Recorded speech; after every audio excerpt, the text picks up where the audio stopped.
Welcome back to Educator.com's English Grammar course. This lesson is on modifiers and their placement. Let's get started. Alright, there are several kinds of modifiers in the English language sentence. We're going to begin with adjectives and adverbs, what they are and what they do. We're going to look at how to say what you mean, make the correct choice between adverbs and adjectives, and how to tell the difference between good, bad, well, and badly, and how to use them correctly.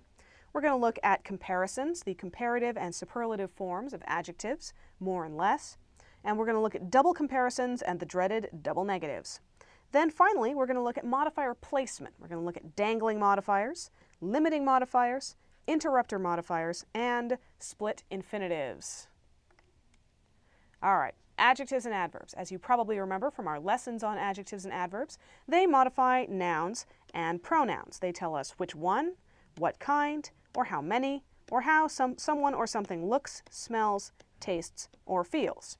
For example, the shopkeeper was helpful and friendly. Both of these modify shopkeeper. I'd like to try that burgundy loafer. Burgundy modifies loafer on the wire rack. Please in size 8. Now what about adverbs? Well, as you may remember from our lesson on them, they modify verbs, adjectives, and other adverbs. They are often formed by adding the suffix ly to an adjective, and they tell us where, when, how, and to what extent. We drifted slowly away. Both of these modify drifted. We drifted how? Slowly. We drifted where? Away. I will never eat here again. All of these things modify eat. How will I eat? Never. Where will I eat? Here. When will I eat? Again. All right, say what you mean. Using adjectives and adverbs properly isn't just a matter of being grammatically correct. This isn't just about being proper, it's about being clear. Using one of them instead of the other can drastically change your meaning. For example, Ilka found the test easy. Ilka found the test easily. Now your problem here is the verb found. It can be an action verb, I look for something and I find it. It can also be a linking verb, indicating someone's opinion of something or the perception of it. So, if Ilka found the test easy, well then it's a linking verb and the test was simple. If Ilka found the test easily, found is an action verb and she located it without having any difficulty. So, your choice of words determines your meaning. All right, good and bad, well and badly. Good and bad are adjectives. They modify nouns and pronouns. Always, always, always. This is very good cheese. Spot is a bad dog. He chewed a leg off a chair.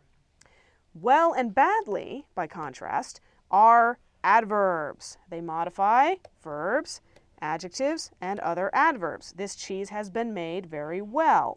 Well modifies made. How was it made? Well. Spot behaved badly. How did Spot behave? Spot behaved badly. Modifies behave. All right. So, if you're trying to decide whether you use good or well, or bad or badly, ask yourself whether you want an adjective or an adverb. What are you modifying? There is, however, one exception, one case where well can be an adjective, and that is when it refers to the state of someone's health. So if you ask, how are you feeling? Maybe someone's just had a cold, and they say, I'm good. They're wrong. They're wrong, wrong, wrong. They're always wrong. If they are talking about their health, you're supposed to say, I'm well. That's how you say it. All right, see if you can find the correct word for each of these sentences. How bad or badly was he hurt? Please be careful or carefully. It's not a good or well situation, but we'll get through it good or well enough. Take a moment, pause the video if you need to. And here we are. How badly was he hurt? In this case, badly modifies hurt, so you need an adverb, badly. Please be careful. Well, be is a linking verb, so careful actually modifies the implied subject, you, so you need an adjective. It's not a good situation. Good modifies situation, but we'll get through it well enough. Well is how we'll get through it, so we need an adverb. All right, let's look at comparisons. Most adjectives and adverbs come in three forms: the positive, the comparative, and the superlative. Positive is used to modify. It's the one that we normally think of when someone says adjectives or adverbs. The comparative and superlative forms are used in comparisons to say that something is more or less this or that. Now, here's the rule. For one and two syllable adjectives and some one syllable adverbs, the comparative is formed by adding er. So you go from happy to happier. For longer adjectives and most adverbs, including all that end in ly, use more or less in front. Use the comparative to compare two things, exactly two things, no more, no less. So this room is nicer than that one. You're comparing this room and that room. You turn nice into nicer. The bed is more comfortable. Well, you're still comparing two things, so you're still using the comparative, but comfortable is too long to just say You can't say comfortabler. It just sounds strange. So you say more comfortable. You also say it's also less expensive. Again, you're comparing two things. The word's too long to have er stuck on the end, so you say less expensive. All right. Now, for one and two syllable, for longer adjectives, to form the superlative. One and two syllable adjectives, you form the superlative by adding est, est. So good, better, best. For longer adjectives and most adverbs, including all that end in ly, use most and least. Use the superlative to compare three or more things. At least three or more, have to have that if you're going to use the superlative, because if you only had two, you'd be using the comparative. So this is the nicest room in the hotel. Now you're comparing this room to all the rooms in the hotel. Presumably there are three or more of them. So you say it's the nicest. Its bed is the most comfortable. It's also the least expensive. All right. Now, there are two sets of words that have irregular comparative and superlative forms, and they are, of course, the ones we use most. Good and well both become better and best. Bad and badly both become worse and worst. Let's look at some examples. See if you can find the comparative and superlative forms of each of these three words. Scary, beloved, and surprisingly. All right, scary becomes scarier. We have the and the y becomes an I, as it very often does in English, and it then becomes scariest. Beloved, well, beloved is too long to become beloveder, so it becomes more beloved and most beloved. And surprisingly is too long to be surprisingly-er, and it also ends in ly, so it's more surprisingly and most surprisingly. All right, double comparisons and double negatives. The comparative and superlative take only one form, either the suffix and est, or more and less, most and least on the beginning. You cannot use the two forms together. It is wrong to say, this is the most fanciest hotel room I've ever seen. Wrong, wrong, wrong. You have to say, this is the fanciest. That tells you everything you need to know. Most is just pointless. You can say it's the fanciest or the most elaborate if you really want to use most and get yourself a longer adjective. Okay, similarly, you only use one negative to express a negative meaning. In fact, two negatives make a positive, just like in math where two minuses cancel each other out. So, to say it is a single negative to say I was unhappy with the contract. I looked at the contract, unhappy. It's positive to say I was not unhappy with the contract. We can use this. It's a device called alidity, but it removes the negative meaning. To say I was not unhappy with the contract means that I was at least content. I was okay with it. I might even have been happy. All right. The adverbs hardly, barely, and scarcely are inherently negative. Every time you use them to modify an adjective, you're being negative. So don't pair them with a negative like not, never, or none. So you may have heard someone say, I can't hardly see a thing through this fog. Wrong. Wrong, wrong, wrong, wrong, wrong. You say, I can hardly see a thing through this fog. Hardly creates your negative, and you only need one. All right. Correct any modifier errors in these sentences. I am the most luckiest person in the world. Who is the greatest genius, Einstein or Leonardo da Vinci? This is much more worse than I thought. Take a good look. Pause the video if you need to. All right. I am the luckiest person in the world. We don't need most. We already have that S. We don't need both. Who is the greatest genius, Einstein or Leonardo da Vinci? Is correct as is. We only used greatest. We didn't say most greatest or greaterest. And this is much worse than I thought. We don't need more because we've already got worse. Okay, now let's look at the placement of modifiers. Whether a single word or a long phrase, a modifier should be as close as possible to the word or words being modified. A misplaced modifier appears to modify a different word or phrase from the word the writer intended, often with humorous effect. So, let's look at the sentence. Lost deep in a daydream, Ed's boss startled him when she walked into his office. Wrong. If Ed was the one who got startled, he's probably the one who was having the daydream. But lost deep in a daydream seems to modify Ed's boss. So now we have the zombie boss walking around the office. That may be funny, but it's probably not what you meant. It's correct to say, lost deep in a daydream, Ed was startled when his boss walked in. It's right there, it's nice and close, everybody knows what you mean, so it's correct. All right.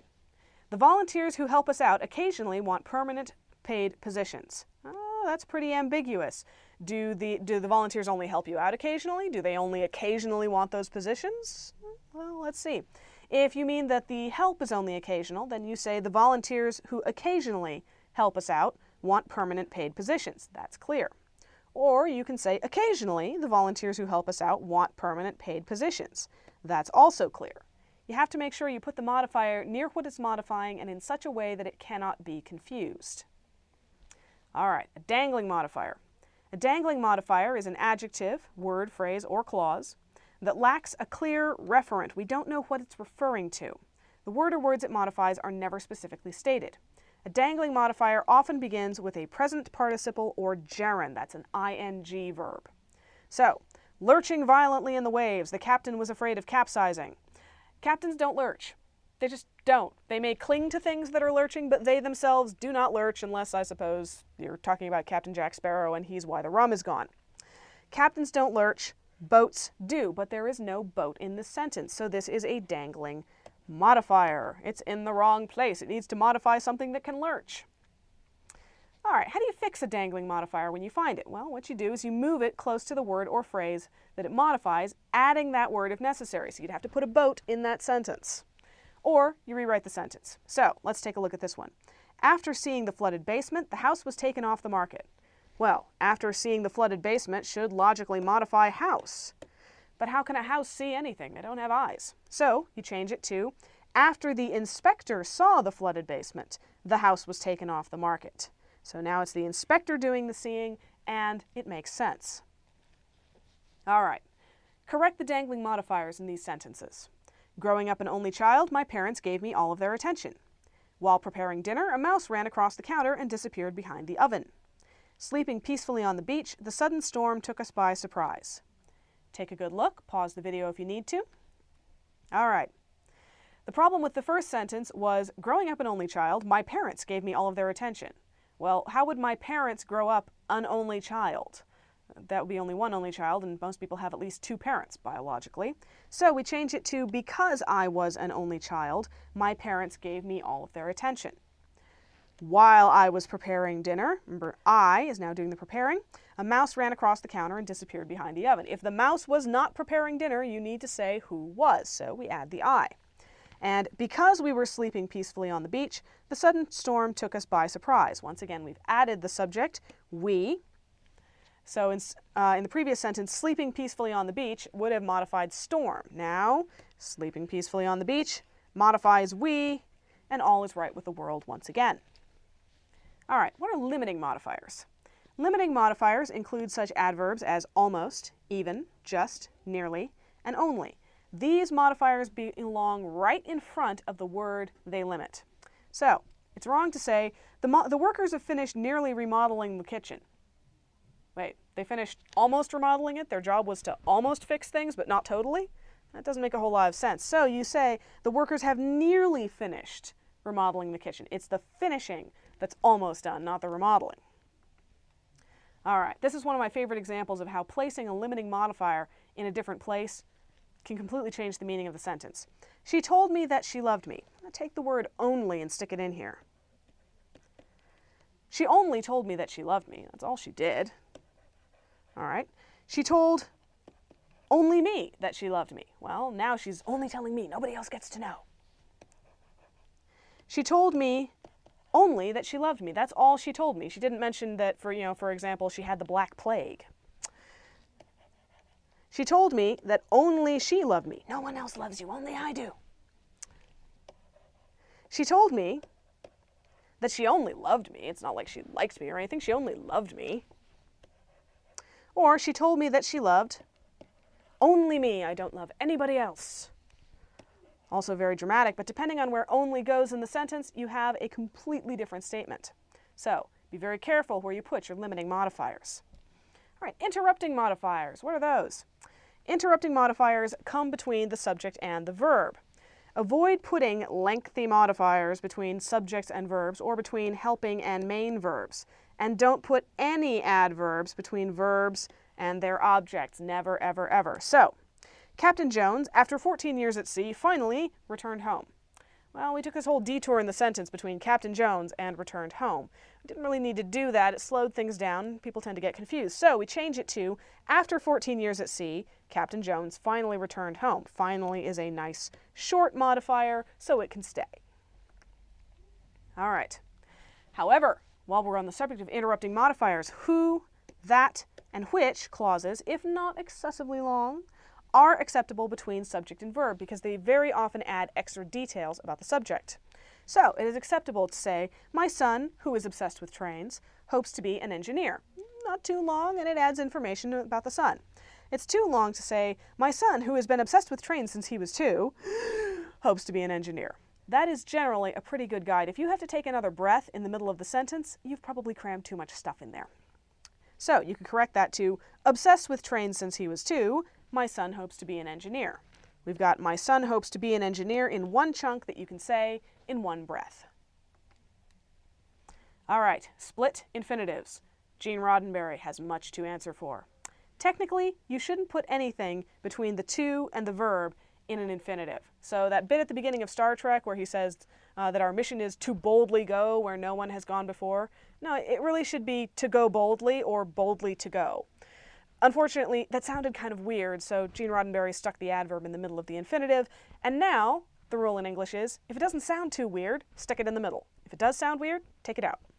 So, I would like to actually to hear the rest of the story, so please be quiet. That just sounds kind of weird.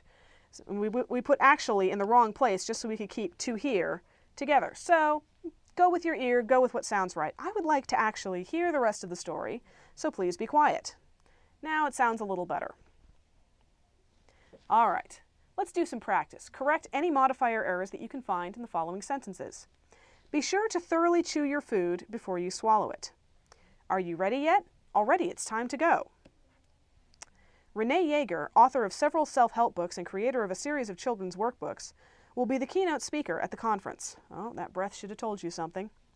Take a good look. Pause the video if you need to. All right.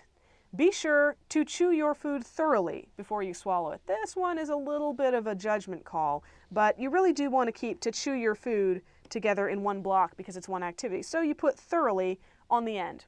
It's a bit clearer, doesn't break up the rhythm as much.